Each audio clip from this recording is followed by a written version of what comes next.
Vamos esperando unos minutos que se sume a nuestra audiencia.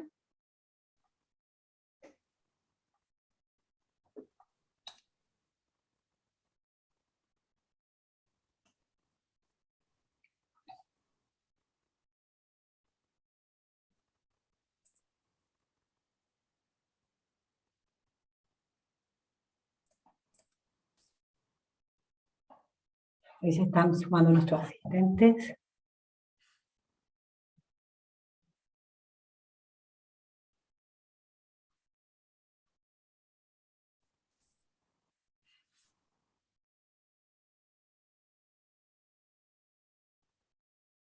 ¿Les parece bien en honor al tiempo? Vamos dando inicio.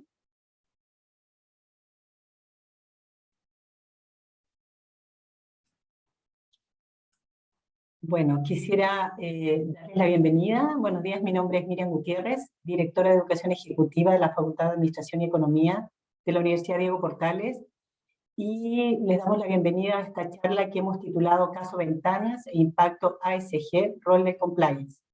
Una de mis responsabilidades es apoyar el desarrollo de oferta académica pertinente para nuestra facultad, de tal manera de entregar conocimientos y prácticas para enfrentar los diversos escenarios del mundo profesional y que permitan tener una asertiva capacidad de diagnóstico para la toma de decisiones. Dentro de la amplia línea de programas que impartimos se encuentra el diplomado en Implementación y Gestión del Compliance con Perspectiva ESG, programa dirigido por nuestra expositora Tamara Agui.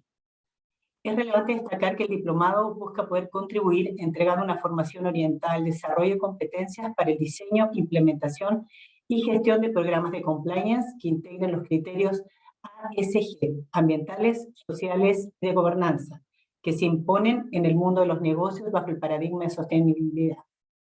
Dado el escenario actual, donde hemos visto cómo grandes empresas han quedado expuestas a consecuencias serias para su operación o para la imagen y reputación corporativa, debido a malas prácticas en el manejo de los impactos de los temas ambientales, sociales y de gobernanza, consideramos importante que a través de diversas actividades de formación y extensión académica, poder generar estos espacios de reflexión.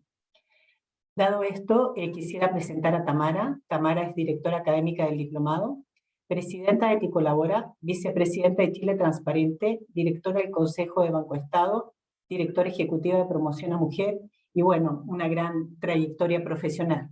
Junto a ella está Ignacio Larraechea, director ejecutivo de Ticolabora, doctor en Ciencia de Trabajo de la Universidad Católica de Lovaina, economista de la Universidad de Chile. Entre otros cargos, además, Ignacio fue gerente general de Acción Empresa. También dentro del equipo de la Universidad de Diego Portales está Rosita Díaz, que tiene a su cargo la admisión del diplomado y va a atender todas las dudas que ustedes tengan. Les agradecemos, le damos la bienvenida y dejo esta charla para que Tamara siga adelante. Bienvenida, Tamara. Muchas gracias, Miriam. Muchas gracias a todos los que nos están acompañando en esta fría y lluviosa mañana, que parece que los computadores también tenían frío porque se demoraban algunos en querer arrancar, así que estuvimos medios nerviosos aquí antes de iniciar. Bueno, qué duda cabe, el mundo está dando mucho que hablar, ¿cierto? O sea, tenemos un montón de acontecimientos que nos llevan a reflexionar, a pensar cómo podemos empezar a hacer las cosas mejor de las que las hemos venido haciendo hasta ahora. Y bueno, el caso Ventanas, lo que ha sucedido con el cierre, que no me cabe ninguna duda que la decisión que tomó Codelco de cerrar esa división no debe haber sido nada fácil, pero que nos da un montón de elementos que nos permiten reflexionar, que nos permiten sacar lecciones y que nos permiten prepararnos para el mundo en el que nos estamos enfrentando hoy día. Le quiero dar especial agradecimiento a Ignacio Larraechea, que además de ser mi socio en Eticolabora, ha estado dedicado al mundo de la sostenibilidad hace ya más de 12 años. Y le pedí que por favor nos pudiera compartir su visión y sus lecciones acerca del caso Ventana. Así que Ignacio, te dejo la palabra. Muy buenos días. Hola, buenos días a todas y a todos. Encantado de compartir algunas reflexiones.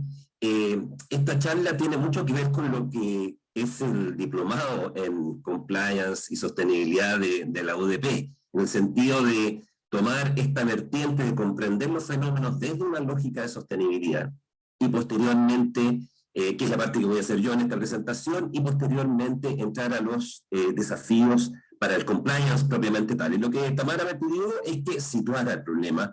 Bueno, ¿qué pasó en Ventana? Que todos tengamos una misma base común, desde la mirada de sostenibilidad, y ver qué lecciones las empresas deben aprender de esto que ha sucedido y que hemos ido conociendo desde hace ya muchos años. Les voy a compartir la presentación, porque eso nos va a ayudar a concentrarnos en los puntos centrales.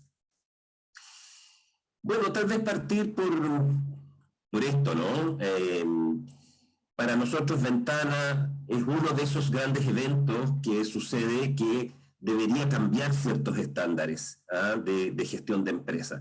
Primero voy a dedicar unos buenos minutos a entender bien de qué estamos hablando, caso Ventana, y a mí me gustó mucho esta imagen, porque ahí uno entiende este concepto de zona de sacrificio con el cual nos hemos ido habituando en los últimos años. Miren la cantidad de industrias que están en este pequeño territorio. Son 19 industrias, cada una de ellas consideradas peligrosas. Y lo que me llama la atención en esta imagen es cuando uno mira arriba, jardín infantil Caballito de Mar, escuela de Agreda, complejo educacional. Es decir, aquí se entiende bien este concepto de zona de sacrificio que surgió en los años 70 en Estados Unidos, justamente para zonas cercanas a donde había producción nuclear, donde se definió que ciertas zonas de Estados Unidos ya no iban a poder ser habitadas de una manera digna por quienes vivían en esos territorios, y después este concepto se ha extendido en el mundo. Yo creo que esta es una primera imagen para situar el problema de Ventana, de qué estamos hablando. Y bueno, se trata de una larga historia. Ventana se funda el año 64, primero era desde Enami, después pasó a Codelco, y ya el año 68 el Ministerio de Agricultura oficia a Enami por daños a los agricultores, año 68. Y saltamos al 77, se sube la chimenea como una medida ambiental. Imagínense de lo que estamos hablando. Había emisiones muy tóxicas y se decide subir la chimenea. Y ya en el año 85 hay un primer estudio de contaminación que interesante, lo pide la comunidad a este profesor universitario Jaime Chang. Después vinieron muchos más estudios, pero interesante que no fue el Estado, ni menos las empresas quienes pidieron este estudio, fue la propia comunidad. Y recién en el año 90 la fundición reconoce los problemas de contaminación. O sea, transcurrieron 22 años desde que apareció el problema hasta que fue reconocido por la empresa. Después viene los años 90 que con un inicio auspicioso, ¿no? El año 91 viene este decreto supremo donde se establecen normas de concentración de material particulado en el aire. Y ahí recién con este decreto se obliga a llevar un registro de emisiones, se solicita una evaluación al Servicio de Salud Local, se fijan sanciones, esto avanza, el año 92 empiezan los monitoreos, y un año después, en el 93, se publica el Programa Ambiental de Ventana, y un plan de descontaminación. En el año 94 se establece esta norma primaria de calidad del aire para arsénico, que aquí ya hay un primer hecho muy curioso. Se deroga esta norma porque había que esperar el reglamento, y bueno, hasta el día de hoy todavía no tenemos una norma de calidad primaria de arsénico. El año 94 el Ministerio de Agricultura declara el área como saturada por anhídrico sulfuroso y material particulado. Y el año 97 se aprueba el primer reglamento del sistema de evaluación de impacto ambiental, pero aquí otro hecho lamentable, se dice esto no es retroactivo, las empresas que se habían instalado antes o las instalaciones que se habían hecho antes, no se les aplica esta norma de forma retroactiva. Bueno, y ya el 2000 es el doloroso camino hacia el cierre, ¿no? El 2000 la autoridad prohíbe la venta y cultivo de moluscos a pescadores de ventana, o sea, ya termina con la actividad extractiva. El 2011 viene el gran evento que algunos recordamos muy fuerte, que afectó a la escuela griega, con niños intoxicados, con síntomas muy graves. Una escuela que está ubicada a 500 metros de la fundición, ¿eh? Y el gobierno anunció, en ese momento ya anunció el cierre. Y en 2015 se declara una zona saturada de material particulado y latente. Y aquí muy importante, el Consejo de Ministros para la Sustentabilidad aprobó un plan de prevención y descontaminación para las comunas de Concón, Quintero, Puchuncaví. Sin embargo, fue rechazado por la Contraloría General de la República por no ajustarse a derecho. Y bueno, aquí ya llegamos al cierre. En el 2018 tuvimos 3 episodios muy grandes. Entre agosto y septiembre, no sé, se dieron esos 3, o sea, fueron uno tras otro. Y ahí viene este fallo histórico de la Corte Suprema reconociendo importante mensaje de aprendizaje para las empresas que se vulneraban derechos humanos. Entonces ya este ámbito ambiental y de daño entra a otro plano, que lo vamos a recoger entre los aprendizajes. Y ahora recientemente, en 2022, se decreta el cierre de la fundición. Bueno, ¿qué decir? Esto para el mundo de las empresas son cosas que ya habían ocurrido. Está el tema de Pascualama todavía muy, muy presente, el caso de la planta de cerdos en Freirina, pero también no solo de daño de contaminación, el tema del agua, ¿no es cierto? Cuando ya en los canales de televisión europeos se empieza a hablar de que las paltas chilenas vienen de zonas en las cuales los palteros han privado de agua a los miembros de la comunidad. ¿Ah? Entonces, y ya se empieza a producir un daño muy fuerte para la producción chilena, no solo para ese productor de palta, sino para toda la exportación de fruta chilena. Entonces, ya estamos hablando de estas cosas que han ocurrido y que nada indica que no seguirá ocurriendo. Seleccioné esta noticia, Pascualama se le dice tiene que cerrar, ok, cierra, pero tiene un plan de cierre, y resulta que el plan de cierre no se ha estado cumpliendo, según la Corte Suprema. Entonces, es como que nos ha costado ir aprendiendo de estos eventos. Bueno, ¿cuáles son los nuevos estándares para las empresas que aparecen y se ponen de relieve cuando sucede algo así? Para todas las empresas, por supuesto que para algunas que tienen una presencia más invasiva en los territorios es mucho más evidente, pero yo diría que en general como un estándar a toda actividad de negocio. La primera, aparecen los criterios ambientales, sociales y de gobernanza, ya no como una función de comunicaciones o de recursos humanos, sino que en el corazón del negocio. Y esto no es menor, no tenemos demasiado tiempo, en el diplomado se va a tratar en profundidad, pero ya las empresas están teniendo que incorporar en su propósito, en su misión y visión, y por lo tanto en sus metas, en sus procesos, en la formación de su gente, los criterios ambientales, sociales y de buena gobernanza. Y esto ya no es un tema del Greenpeace, o de los reguladores, son los inversionistas a nivel mundial que le exigen a toda compañía mostrar, ¿no es cierto?, no solo su resultado financiero, sino que también mostrar todos sus impactos, y como un elemento clave para la toma de decisiones de un inversionista a nivel global. Entonces viene un nuevo estándar de reportabilidad y de transparencia de las empresas. Yo ya no voy a hablar solamente de eso que muestro en mi reporte de sostenibilidad con unas fotos preciosas, que apoyé a la escuela tanto, y estuvimos con los miembros de la comunidad. No, ahora tengo que dar datos. Y en Chile en particular, y probablemente la mayoría de quienes nos acompañan hoy día lo entienden así, tenemos esta nueva norma, la norma 461 de la Comisión Financiera, donde ya es el ente regulador de al menos todas las empresas que emiten valores públicos, de reportar todos los impactos y con mucho rigor. Es decir, si antes yo decía, mira, hemos bajado nuestras emisiones de carbono, bueno, ahora, como es el regulador el que me mira el dato, tengo que estar seguro que ese dato es fiable. Y si en lo que yo le reporto a la Comisión del Mercado Financiero, el dato no es duro, se presume que el dato no está. Y eso es una falta muy grave. Por lo tanto, hoy día, y con Tamara nos ocurre, estamos recibiendo muchas demandas de empresas de decir, oye, ¿qué hacemos? Porque no estamos preparados para esto.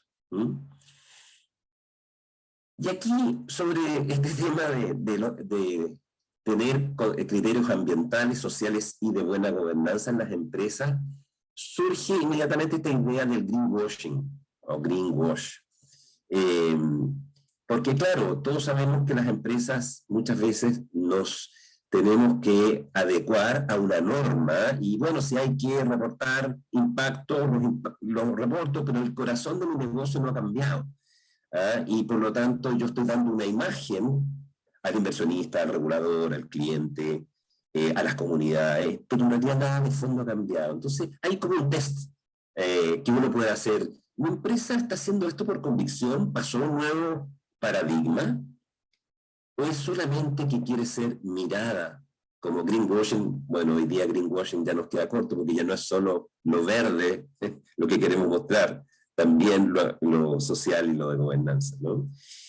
Y hay algunos elementos clave para responder a esa pregunta. ¿Cuánto se está involucrando el directorio en los temas de sostenibilidad? Y eso se mide. No nos vamos a quedar aquí, pero se mide por el número de sesiones del directorio o del gerente general involucrado en temas de sostenibilidad. Si el directorio no ve nunca o una vez al año temas de sostenibilidad, quiere decir que lo que está controlándole a la administración de la empresa son las utilidades. Y por lo tanto esto no está en el corazón del negocio. Y siempre va a haber alguna razón de rentabilidad que va a ser más fuerte que aquella razón de, ambiental o social. Esto es clave. Segundo, la significancia de inversión social. No basta decir estoy apoyando a los pescadores de la zona y esa inversión es un monto mínimo. Entonces, ¿cuán importante es la inversión social de las empresas respecto al total de sus ventas, al total de sus costos, al total de su utilidad? Un tercero es la persistencia de los proyectos. Algo que ya las empresas tenemos que aprender, y en esto Ventana es un caso evidente, de que no podemos ser reactivos. Sacamos un nuevo proyecto porque hubo una manifestación de la comunidad. Termina la manifestación, sacaba el proyecto. Eso ocurre mucho, desgraciadamente. Hoy día no. La persistencia de los proyectos hoy día es un tema crucial para las propias comunidades. Que los incentivos estén alineados con la sostenibilidad. Si nosotros tenemos a los ejecutivos solamente con bonos, incentivos, promociones que tienen que ver con su área operacional o con la rentabilidad lograda o con el nivel de ventas, y no están alineados con los objetivos de sostenibilidad, normalmente esto es letra muerta. Y lo último, y muy importante, es clave que los objetivos de sostenibilidad se expresen en una métrica, y esa métrica esté comunicada. Todavía vemos enorme cantidad de reportes de sostenibilidad de empresas que dicen que, no sé, han ahorrado X agua, X cantidad de agua. Bueno, pero sin ninguna comparación con el pasado, o cuál es la meta futuro, o cuál es la métrica que rige para esa industria en particular. Y en segundo lugar, todavía vemos en las empresas poca disposición a comunicar estos resultados. El reporte de sostenibilidad es algo que lee muy poca gente, y eso ya está medido. Ya están apareciendo, por suerte, empresas que tienen comunicaciones específicas para sus comunidades en un lenguaje adecuado, comunicaciones específicas a sus colaboradores o trabajadores, a sus clientes, etc. Bueno, y por tanto, tener este paradigma, entrar a este paradigma de los ASG, nos invita aquí a las empresas, a tener un propósito, una misión, metas alineados con estos objetivos de sostenibilidad, y de ahí baja el resto, ¿no es cierto? Tener procesos alineados, una estructura que nos soporte, los sistemas de información necesarios, que muchas veces nos faltan, y lo último, pero ciertamente lo más importante, una cultura, es decir, personas con un real compromiso con este propósito alineado con la sostenibilidad. Y nosotros hablamos con una serie de valores que tienen que ver con la sostenibilidad, que son clave. El cuidado de la casa común, la ética del respeto, la colaboración, etc. El segundo aprendizaje, ¿no es cierto?, es que, lo que decíamos, la gestión sostenible requiere métrica. Y por lo tanto es importante hablar de objetivos de largo, mediano y corto plazo en los reportes de sostenibilidad, en lo que le informamos al regulador también. Y muy importante que estas metas no salgan de un grupo de expertos de la empresa, sino que se co-construyan por sus stakeholders críticos, o por lo menos que estos stakeholders los validen.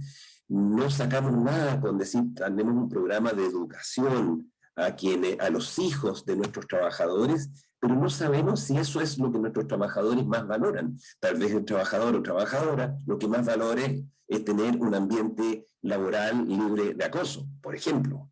O si somos de las comunidades, que esta empresa baje sus emisiones de carbono o de otros materiales. Entonces, la co-construcción de las metas hoy día es clave, y por eso se habla de esta matriz de materialidad, donde uno como empresa establece cuáles son los proyectos o objetivos más importantes para mí como empresa, y también tiene ese ordenamiento, qué es lo más importante para los stakeholders.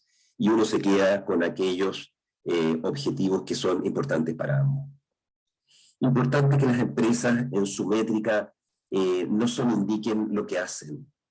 Imagínense el caso de Ventanas, lo importante que es esto, y de las otras empresas que están en esa zona, sino que qué impacto tiene.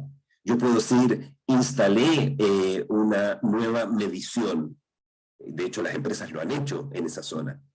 Pero otra cosa distinta es que hablen del impacto y estén comunicando permanentemente el impacto que aquellas mediciones han producido. Medí y después gestioné, medí y después corregí lo que había hecho. En cuarto lugar, que esta data sea fiable.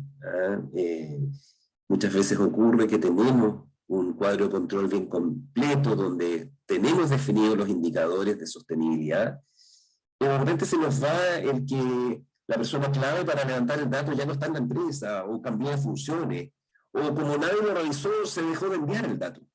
Esto se vive en la cotidianidad de muchas empresas, ¿no es cierto? La fiabilidad del dato es importante. Y por supuesto, una vez tenido este dato, hacerle el debido seguimiento. Aquí entramos a temas ya de compliance, pero Tamara va a ser más específica, con reportes regulares, donde se dice, bueno, quién, cómo, cuándo hace seguimiento, que se haga análisis efectivo de esos datos y que el dato no quede dando vuelta.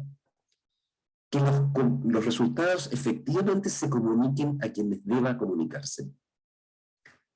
Por una parte porque son los afectados, y otro porque son los responsables. Y por último, que estos indicadores estén suficientemente desagregados como para inducir compromisos concretos. Yo puedo tener un indicador muy genérico de sostenibilidad, pero si la persona que está operando una maquinaria o que está encargando el tipo de combustible no lo tiene presente y no es una meta para ella, esto empieza a ser letra muerta. Tercer aprendizaje. El aprendizaje de Ventana es que tenemos todas las empresas que gestionar de manera permanente lo que se llama la licencia social para operar. Todos entendemos que necesitamos una licencia o permiso legal para operar, pero ya tenemos que entender a esta altura de que la licencia social, que es aquella que las comunidades nos otorgan, y que está en ellos otorgarlo o no, puede ser más importante. El cierre de Pascualama, el cierre de Freirina, el cierre de Ventana, pasó por la licencia social. Ya vimos que el regulador iba para un lado, después iba para otro, pero quien finalmente define que la empresa sigue continuando es la comunidad circundante. Y eso es muy importante. Más allá de la norma, nosotros como empresas lo que tenemos que ir buscando es la legitimidad ante la comunidad. Y esto es re importante. Esto cambia el paradigma. Y por lo tanto ya empezamos a hablar de gasto social, empezamos a hablar de inversión social. Cuando la empresa empieza a invertir en proyectos que benefician a una comunidad, ya empezamos a hablar de una inversión que tiene una rentabilidad Y cambia totalmente el concepto, porque aparece la comunidad ya no solamente como un problema que tenemos que tener atajarlo, sostenerlo. No, la comunidad es una fuente de recursos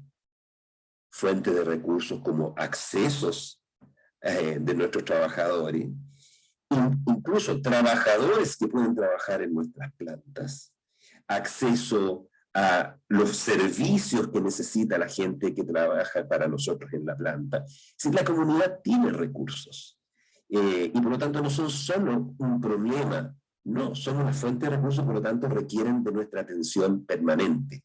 Y por eso se dice, hay 3 niveles de licencia social para operar.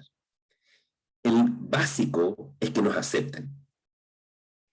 O sea, bueno, ya están aquí y no hemos hecho nada para echarlos. Ese es el nivel de aceptación que logramos. Hay un problema, hablamos con un par de dirigentes, lo solucionamos y seguimos. Nos aceptan, pero no necesariamente nos quieren. Para pasar a un segundo nivel de legitimidad tenemos que hacer más cosas, porque tenemos que pasar al nivel de aprobación. La pregunta clave aquí es, ¿la comunidad está mejor o peor por nuestra presencia? Y eso ya nos da una cierta garantía de que tenemos una comunidad que nos va a cuidar, que nos va incluso, como dicen muchas empresas mineras con las que hemos tenido que conversar, nos va a perdonar los errores, porque saben que en el largo plazo nuestra presencia es buena. Tenemos explotaciones mineras que gracias a ella ha levantado la economía local, han bajado sus niveles de contaminación, han hecho inversiones importantes para que esas poblaciones tengan mejor acceso a agua. Por lo tanto, es mejor la vida de esa comunidad porque nosotros estamos ahí. Y a eso es lo que tenemos que llegar. El presidente mundial de Enel hizo una declaración hace pocos años que remeció el mundo de la finanza. Dijo, nosotros no vamos a instalarnos en ningún lugar donde la comunidad no quiera que estemos. La prueba final no va a ser del gobierno de turno. La prueba final para entrar o no a un país es que la comunidad quiera que estemos ahí. Y por último ya está el nivel de apropiación, que es cuando la comunidad se siente identificada con la empresa en cuestión.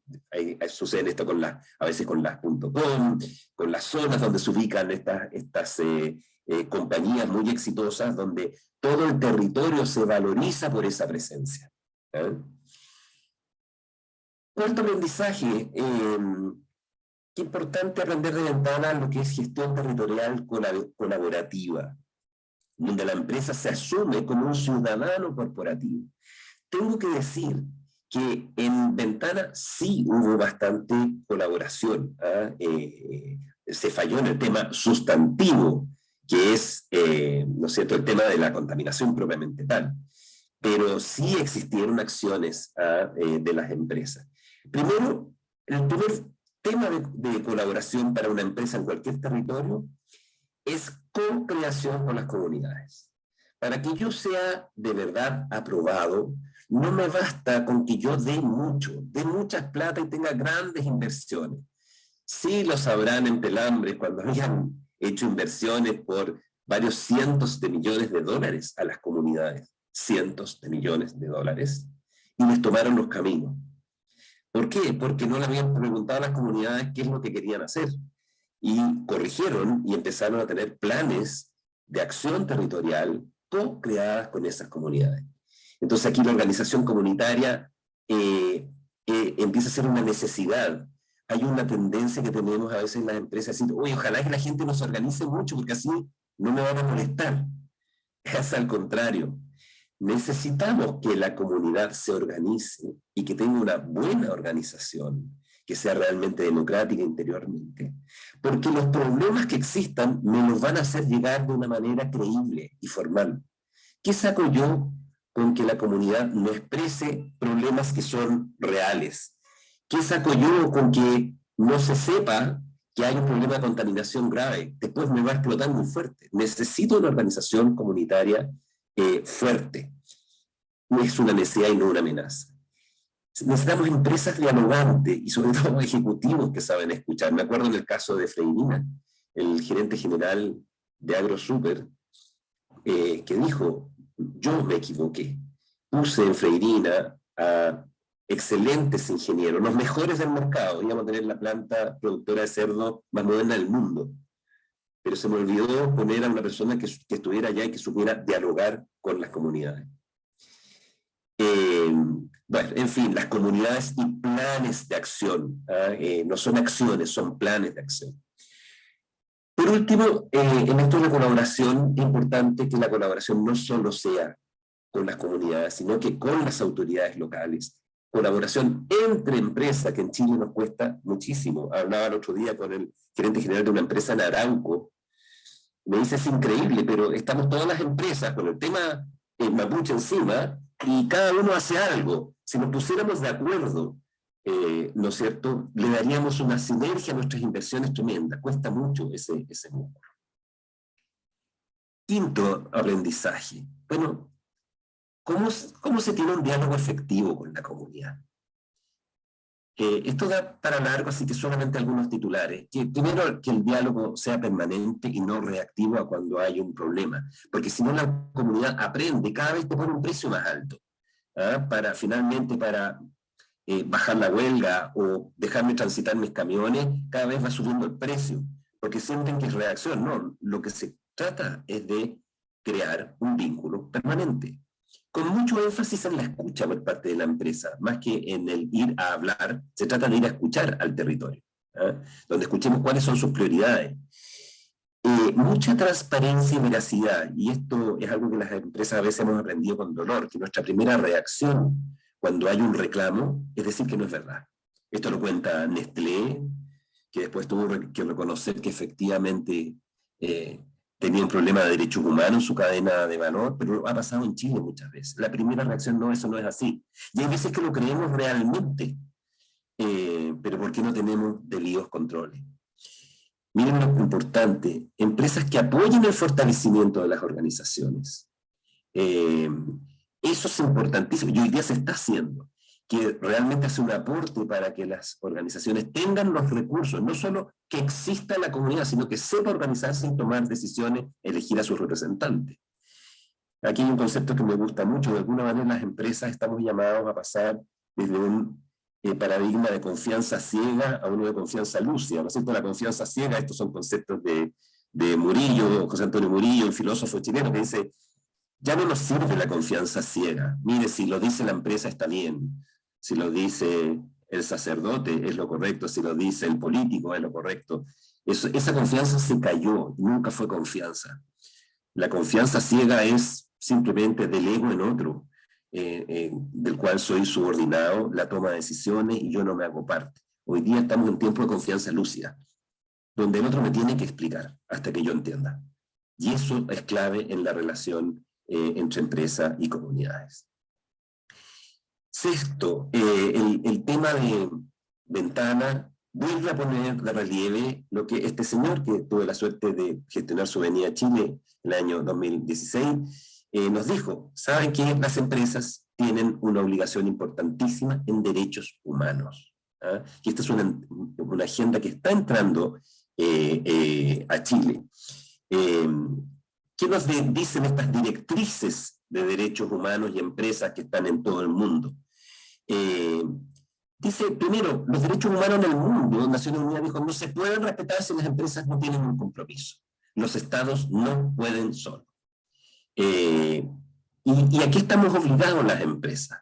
Así como el Estado está obligado a proteger y a reparar, la empresa está obligada a respetar.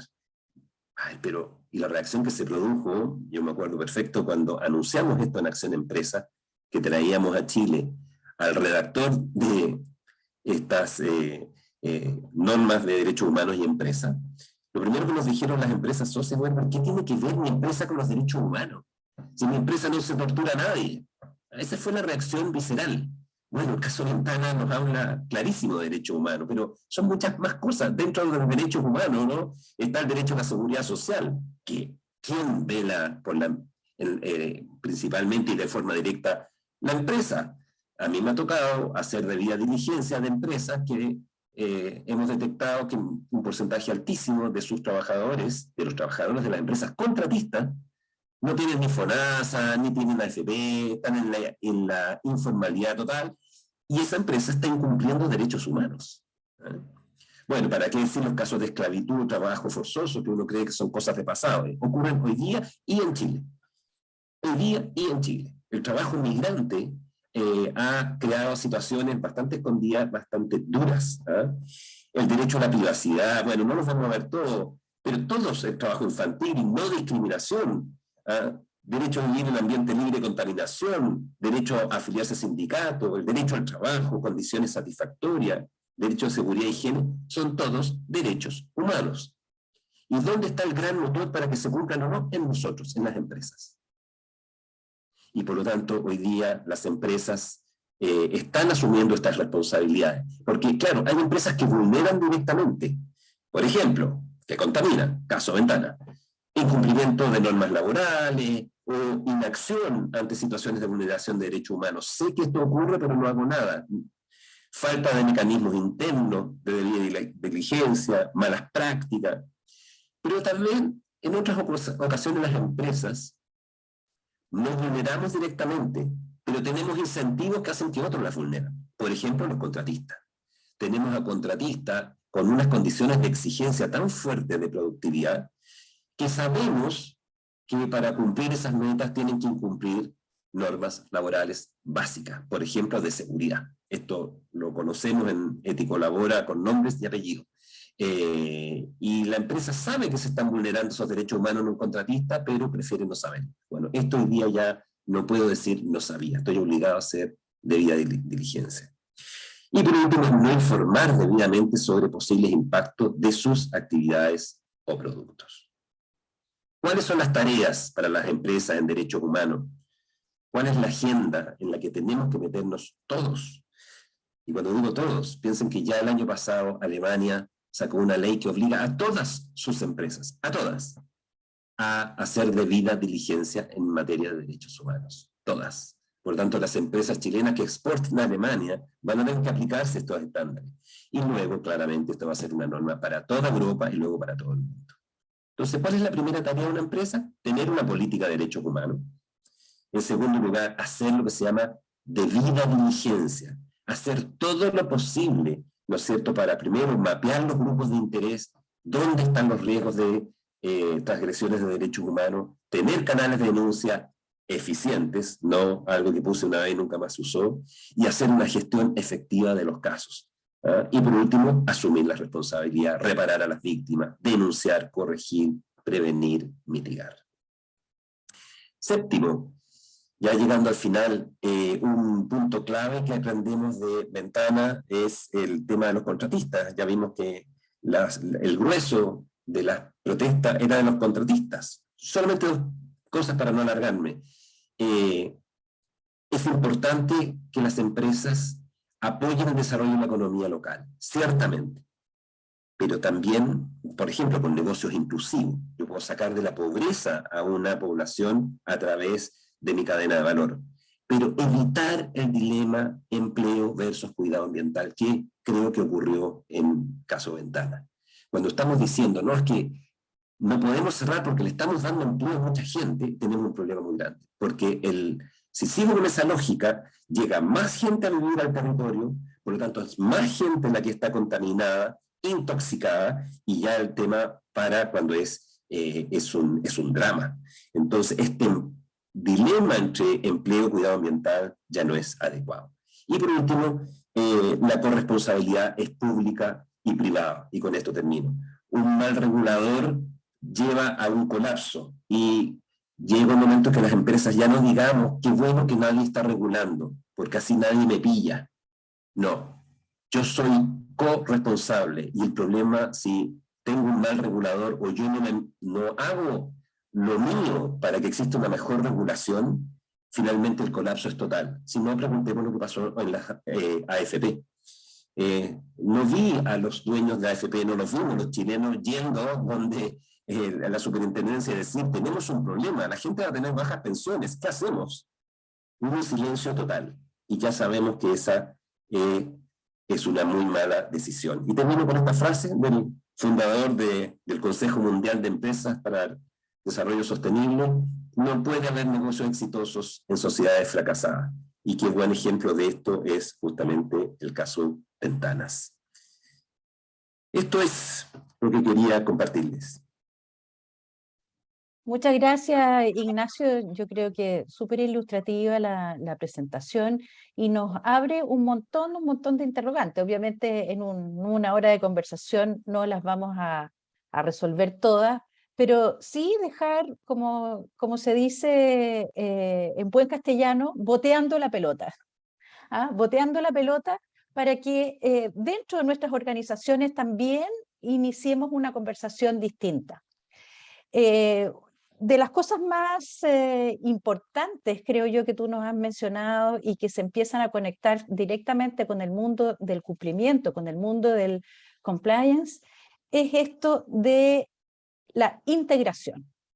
O sea, de hacernos cargo de que la totalidad de las organizaciones estén en sintonía, estén en la misma línea, que a veces suena muy fácil decirlo, pero sabemos quienes hemos estado en el mundo de la empresa que es muchas veces muy difícil lograrlo, porque cada área tiene sus objetivos, cada área tiene sus metas, y eso hace a veces muy difícil la conversación. Bueno, yo les voy a compartir una pequeña presentación, bastante más corta, solamente para enfatizar algunos puntos y partir, bueno, preguntando qué es el desarrollo sostenible. Ignacio, ¿verdad? ¿Y para qué nos vamos a hacer esta pregunta? Para justamente ver dónde están los puntos de conexión entre el desarrollo sostenible y el compliance. Y la sostenibilidad, que es un concepto que se empieza a acuñar hace muchos años, pero el año 87 es cuando por primera vez queda ahí estampado en un documento, y nos dice que no es otra cosa que el desarrollo que satisface las necesidades del presente, pero sin comprometer a las futuras generaciones, es decir, sin comprometer a nuestros hijos, a nuestros nietos, a nuestros bisnietos, etc. Es decir, dejándoles un planeta que vivible, un planeta que sea, que sea posible desarrollar tranquilamente todas estas actividades sin que nos estemos peleando en la última gota de agua. Y para eso, el mundo en general, la comunidad global, ha ido poniéndonos sobre la mesa distintos desafíos. Los que hoy día están vigentes son los desafíos plasmados en estos objetivos de desarrollo sostenible, que marcan la Agenda 2030, ¿verdad? Que se supone que al año 2030 debiésemos tenerlos cumplidos. Así como vamos, parece que de nuevo vamos a tener que volver a cambiar los objetivos y ponernos otra agenda. Pero es fundamental que las organizaciones tengan a la vista estos desafíos y que en función de estos desafíos también puedan ir estableciendo sus planes de cumplimiento. ¿Y eso por qué? Porque hoy día esta Agenda 2030 lleva a que las empresas tengan en su parrilla de riesgos que gestionar, en su batería de riesgos que gestionar, cuestiones que en el pasado tal vez no era tan visible. Ignacio nos habló bastante sobre la importancia de que las organizaciones gestionen el ámbito de los derechos humanos. De que las organizaciones gestionen, por ejemplo, temas que son tan relevantes hoy día para obtener esa legitimidad social como la inclusión y diversidad, o cómo nos estamos haciendo cargo negativa o positivamente del cambio climático. ¿Y cómo andamos con las variables asociadas a ética y corrupción? ¿Cómo nos estamos portando con nuestros consumidores? Todas esas son variables que en el pasado llevaba a lo mejor una oficinita, un departamento menor dentro de una organización. Hoy día lo que tenemos que tener clarísimo es que todo esto es importante. Todo, todo. Y por lo tanto, ¿cómo nos estructuramos internamente para hacer que esto funcione? Y ahí entonces es cuando empieza a aparecer la definición de cumplimiento. Que la definición de cumplimiento de compliance, que es una función relativamente nueva en la jerga del management, a pesar de que el cumplimiento en estricto rigor está desde que el hombre hace actividad económica, lo definimos, y a mí me encanta definirlo así, simple, como simplemente hacer lo correcto, ¿verdad? Que a mi juicio eso resume en muy poquitas palabras cuál es lo que está detrás de esa idea central del compliance o el cumplimiento. También podríamos decir que el compliance es una herramienta fundamental que tiene la estructura de gobierno corporativo de una organización. ¿Pero para qué? ¿Para qué el gobierno corporativo debiese tener estas herramientas? Para que confíen en nosotros. Ignacio también nos mencionó con harta fuerza la necesidad de que las comunidades, para obtener la licencia social, confíen en nosotros. ¿Cómo vamos a dar garantías de que estamos haciendo lo que decimos que hacemos? ¿Cómo vamos a dar garantía de que no estamos haciendo greenwashing? Necesitamos dar esas garantías. ¿Y dónde encontramos la palanca suficiente para que podamos entregar esa confianza? En el cumplimiento, en las estructuras y en nuestros modelos, nuestros programas de cumplimiento, que deben ser un todo, que deben permear a toda la organización. Por ahí había una pregunta de la Priscila Cabrera que decía, bueno, ¿en algún minuto se van a juntar las áreas de sostenibilidad con compliance? Yo creo que no. Yo creo que son funciones que deben estar involucradas hasta el último rincón de la organización como una concepción de vida de las organizaciones. Otra cosa es que exista un área, un responsable, ¿verdad?, de gestionar los ámbitos de compliance. Pero los ámbitos de compliance hoy día tienen bajo su responsabilidad materias que son de sostenibilidad, que son prácticamente todas las de la empresa, para que logremos la sobrevivencia de estas organizaciones. Entonces, claro, dependiendo también del tamaño de la empresa, será cómo nos estructuramos, cómo conformamos nuestro gobierno corporativo para esto, para recuperar la confianza, para dar garantía. Pero eso no es blanco o negro, no es una receta única, es una receta que cada organización debe ir cumpliendo. Y por eso es importante aprender de las dos cosas, tanto de lo que es el mundo de la sostenibilidad, que ha estado muy segregado del ámbito como más duro de las finanzas, de cumplimiento, de la auditoría.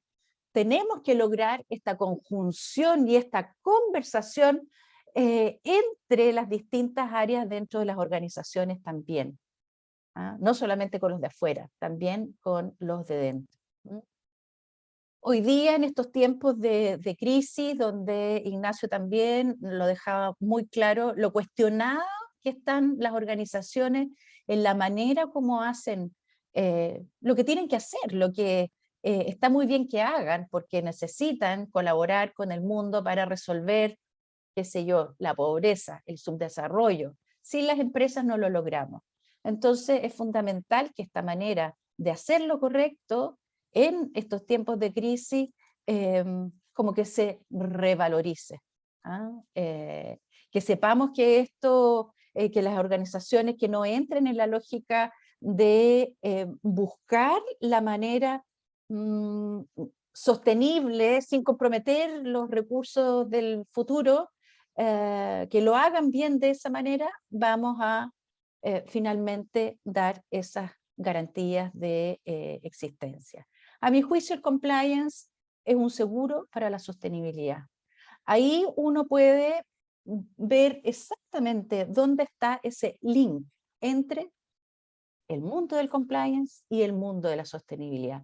El compliance es el que da, ¿verdad?, estas garantías. Porque si bien aún se pueden obtener ganancias en un mercado como el chileno, como el latinoamericano, incluso en el mundo entero, la actividad empresarial completa es la que hoy día está bajo sospecha. Y el cumplimiento, el compliance, si es que está alineado con esta perspectiva de sostenibilidad, puede nuevamente devolverle esa nueva imagen a las organizaciones. Y tenemos una gran oportunidad, a mi juicio. Aprovechar este impulso para avanzar mucho más rápidamente por caminos que nos conduzcan a hacer mejor las cosas, por caminos que nos conduzcan hacia mejores estándares de gestión y de management. El buen funcionamiento del gobierno corporativo, que duda cabe, es lo central.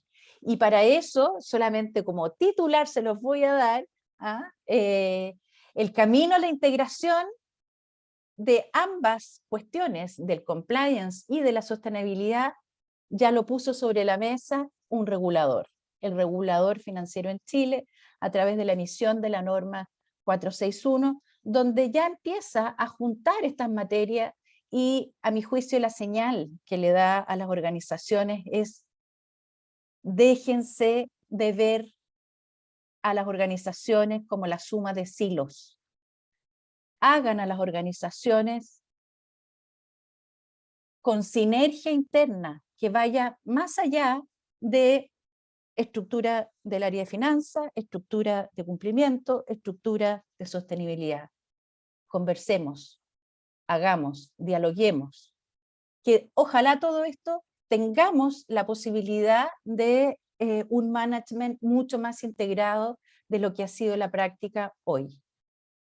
Y ahí, si nos fijamos en las distintas temáticas que están consideradas en la norma de carácter general 461, vamos a ver que tanto en las temáticas ambientales tenemos visos que enganchan con el cumplimiento. Por ejemplo, una de las cosas que pregunta la 461, o más bien que las empresas van a tener que informar, es sobre la existencia o no de modelos o programas de cumplimiento ambiental.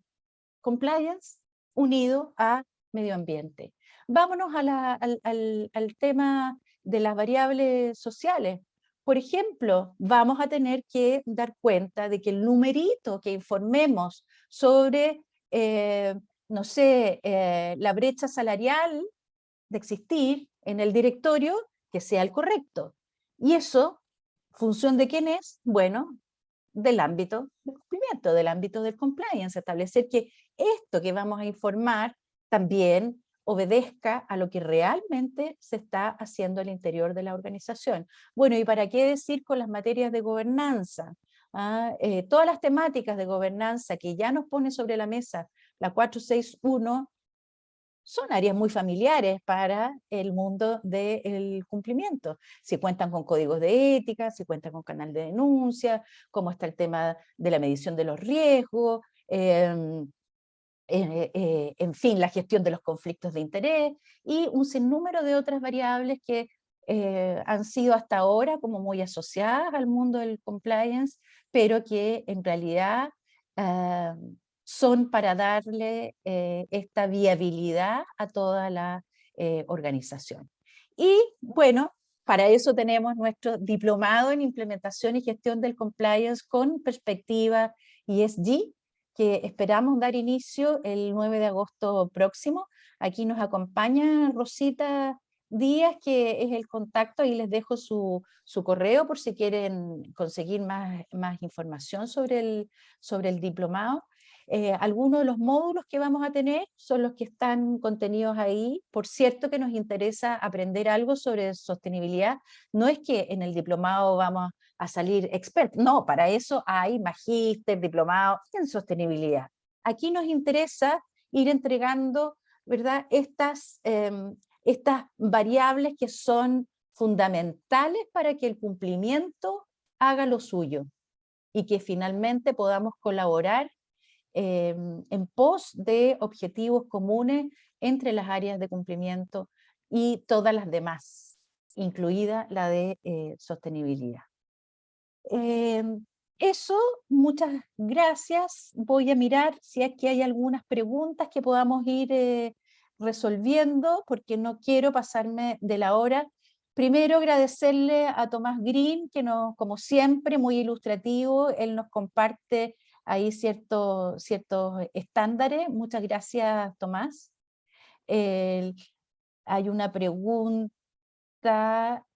también de la Priscila. No, primero esta que dice, ¿cuál es la opinión sobre el proyecto de normas contables, de incorporar el IASB a las normas NIF? Bueno, poco yo creo que dice relación con esta perspectiva que deben empezar a tener las organizaciones para gestionarse más globalmente. En el pasado, las áreas de sostenibilidad eran como así, más paz, amor y buena música. Hoy día las áreas de sostenibilidad se sabe que tienen impacto financiero,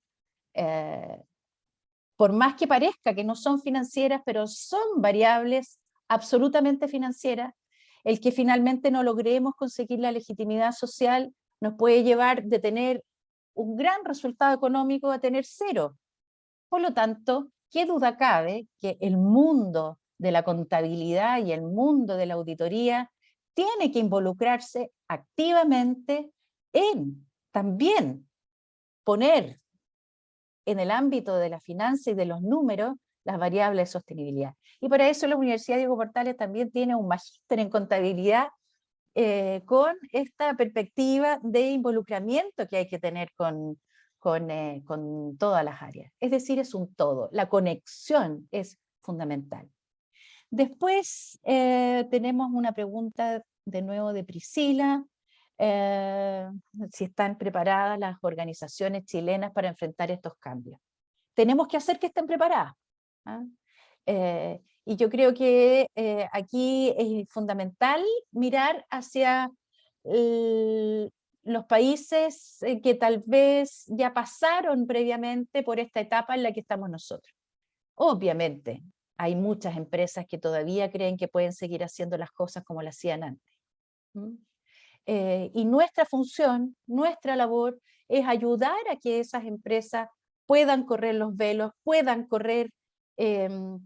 cambiar sus paradigmas que sí les permitan estar más preparadas para enfrentar estos desafíos. No todas las empresas están preparadas, pero yo siempre soy súper positiva y súper optimista, y para eso PRIS hay organizaciones como Fundación Generación Empresarial que están llamadas también a tomar de la mano a las empresas para ayudarles a enfrentar estos desafíos. ¿Y cuáles podrían ser las principales piedras de tope? La cultura. La cultura. Siempre derivamos al final en las personas. Las organizaciones están compuestas por seres humanos y somos los seres humanos los que con nuestros defectos y con nuestras virtudes podemos sacar esto adelante. Y lo importante entonces es que ojalá también podamos enfrentar adecuadamente la cultura dentro de las organizaciones. Después aquí tenemos otra pregunta: ¿de qué manera los privados, tanto empresas como clientes y comunidades, pueden influir o lograr que los regulares cumplan mejor? ¿Cómo influir en los reguladores? Porque hablábamos de una mala regulación. Entonces la pregunta es muy buena. Bueno, pero ¿qué pueden hacer las empresas, las comunidades para influir en tener buenas regulaciones?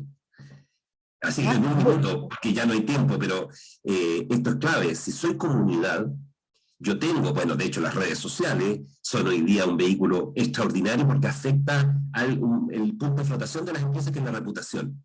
Cuando uno vende una empresa, del 100% que la venta, el 80% tendría que poner intangible, que es cómo me ven. Y yo a través de redes sociales influyo mucho. Por lo tanto, las comunidades tienen una llave muy potente. Pero ojalá no llegara a eso. Ojalá que sea mediante el diálogo. Y las empresas sí pueden influir en su regulador. Ahí es donde necesitamos que sean proactivas, lo que decíamos del mundo de las AFP. Necesitamos empresas que vayan donde los reguladores y decir, tenemos que cambiar esto. Y para eso existe, regulado por leyes de lobby, cómo influir y cómo hablar con el regulador.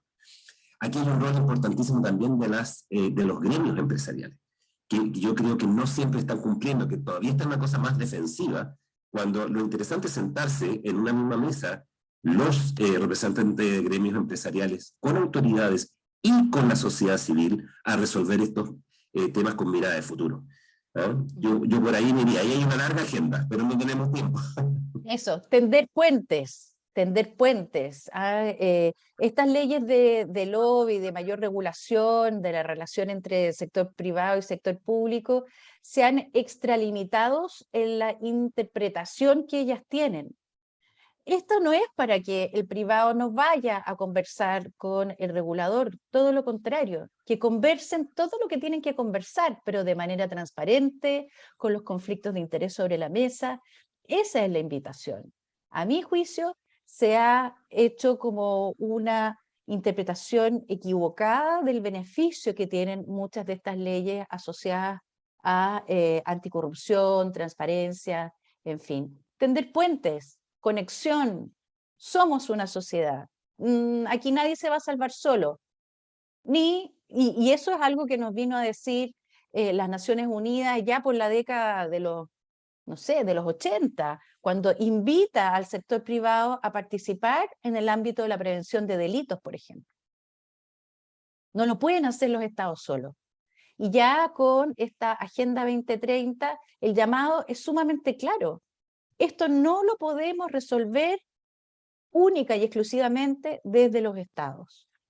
Necesitamos la participación del mundo privado, necesitamos la participación de las empresas, que son las que producen, y que como son las que producen, son las que pueden sacarnos del subdesarrollo, por ejemplo. Entonces aquí la clave, hay muchas, pero una tal vez más importante es la conexión, el cómo está la conexión y la conciencia. Hace poco escribí una columna sobre la conciencia del ciudadano corporativo, ¿ah? Así como las personas hoy día, Tomás Green, que está por aquí acompañándonos y él es budista, ¿ah? Él me va a entender muy bien de cómo somos conscientes de que finalmente todos somos uno. Y las empresas también, al ser ciudadanos corporativos, también deben meditar. ¿Ah? También deben meditar en cómo están generando impactos en otros, en las comunidades, los trabajadores, en fin. ¿Ah? Entonces, esa es un poco la invitación. Eso, nos hemos pasado un par de minutitos. Sí, preguntan si vamos a tener acceso a la presentación. Por cierto, queda esto grabado. Lo vamos a subir a redes. Yo me imagino, Rosita, que también Sí. se le envía a todos los que se vamos a enviar inscribieron. a todos los que estuvieron conectados hoy día, para que no se preocupen. Eso, bueno, y sin más, agradecerles a todos. Vamos a tener un ciclo de charla.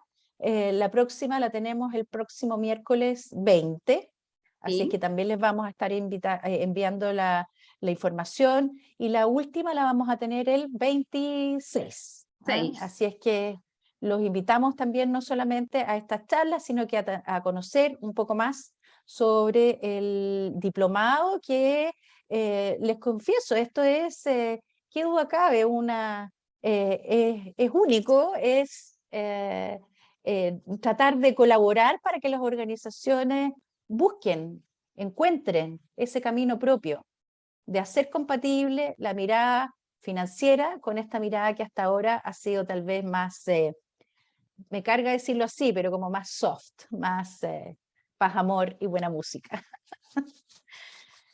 Muchas gracias, Tamara y Ignacio, por esta interesante presentación. Y como dice Tamara, lo invitamos a este ciclo del diplomado ya la próxima, el miércoles 20, así que yo les voy a estar enviando la invitación para que vuelvan a conectarse y a estar con nosotros. Hay muchas preguntas que quedaron ahí sin contestar, pero la verdad por el tiempo de todo no vamos a poder contestar a todas, pero ya nos unimos de nuevo en la próxima charla y los invitamos al diplomado en implementación y gestión del compliance con perspectiva ESG.